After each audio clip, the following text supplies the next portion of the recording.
hi guys, we're still here at World Airsoft Games.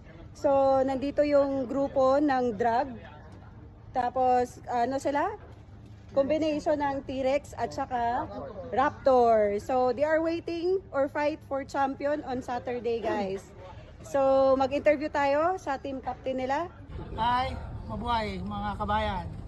Ed po, Ed Cruz. Ed, From si- Taguig. Marwin Raiz. Okay, from Cavite.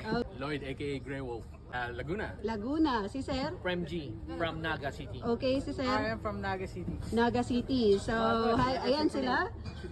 Buo ng drag. So, they are fighting for champion this coming Saturday. Sir, anong naging motivation nyo para sumali dito? Actually, ano kami pinakabagong team kami dito sa first time namin na mag-compete sa Okay. international tournament. Opo. So blessed naman na First time maganda. First time ever. New group lang kami.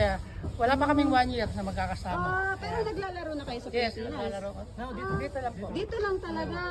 Iba is sa inyo naglalaro naman. Mga ano po kami, artista kami sa Ganon. Wow, we are very proud of you guys. Ayan sila. So, abangan nyo sila guys. World Airsoft Games sa championship sa Saturday guys. Ayan, nakaka-proud bilang Pilipino.